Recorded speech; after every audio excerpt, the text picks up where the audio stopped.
How do you niche down as a multi-passionate person? There is so much advice out there. Some people say that you just need to pick one thing. Others say that you are the niche. In this video, I want to give you my advice, and this is coming from someone who is extremely multi-passionate. This is coming from someone who built a 6-figure business around my channel. I helped other creators do the same. I partnered with Kajabi. I worked with brands like TEDx, and I want to give you the best advice possible so that you can move on and choose a content strategy that feels so good to you, because that is the key. If you don't feel good making content, then it's much harder to show up, and also your message isn't going to land well with your audience. And so I know the whole point of people saying that you need to niche down is so that you don't confuse your audience, so that you don't water down your message. And this is absolutely true, because you actually want to get to a point where people look at you and they can see you as the expert in something. And this should always come down to one or two words. Oh, she is the expert with YouTube business. She is the expert with knitting. He's the expert in drawing. He's the diet coach. It should come down to those few words. And the more specific, the better. But I want you to know that even though people see you as the expert in one thing, that doesn't mean that you can't talk about everything else that you're passionate about. In fact, it is the opposite. And let me show you what I mean. Starting off, if you don't know what that one thing should be, I actually recommend that when you start creating content, you go broad. Think of like an hourglass shape. You want to start by going broad, and you want to post about a bunch of different topics that you're passionate about.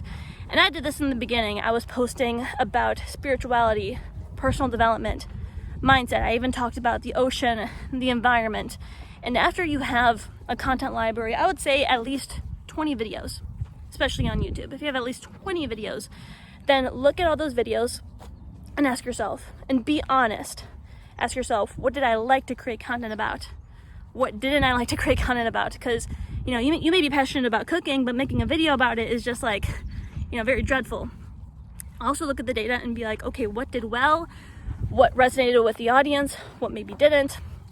And then from there, you can make a decision. And this is one of those decisions that you need to make with your gut and with your instincts. A lot of people just try to make the decision out of their mind. Like, oh, I think, this will be profitable, or, like my family will approve of this niche. Like, no, you have to follow your gut. And Steve Jobs has a really good quote that with all matters of the heart, you will know when you find it. And again, I was experimenting in the beginning, and when I made a video about business, I just knew it really awoken the entrepreneurial spirit in me. I've been an entrepreneur ever since I was a kid. I made my desk into a toy shop in 3rd grade, and I had like a homework subscription business and all these other things. I had a single mom and whatnot. And it really drove me. So ever since I was little, I was like naturally entrepreneurial and super creative and ambitious.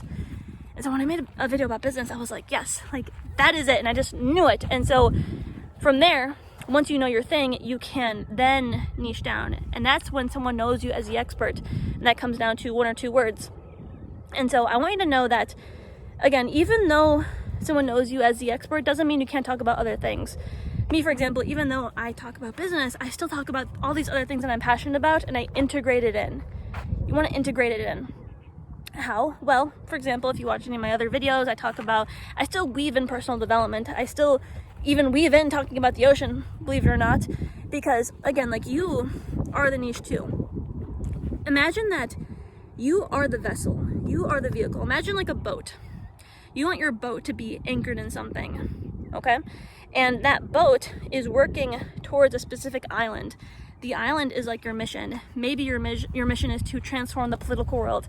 Maybe it's the business world. Maybe it's the health world. Picture those like islands. And you want to be working towards something, and the anchor is like what makes it concrete and specific. Okay? Once you niche down, you want your videos to have those keywords in them, especially on a platform like YouTube, because in order to be successful with a business, with a platform like YouTube, you have to incorporate the science and the art. And so the science is things like, SEO, having keywords in the title, in the description, having good thumbnails.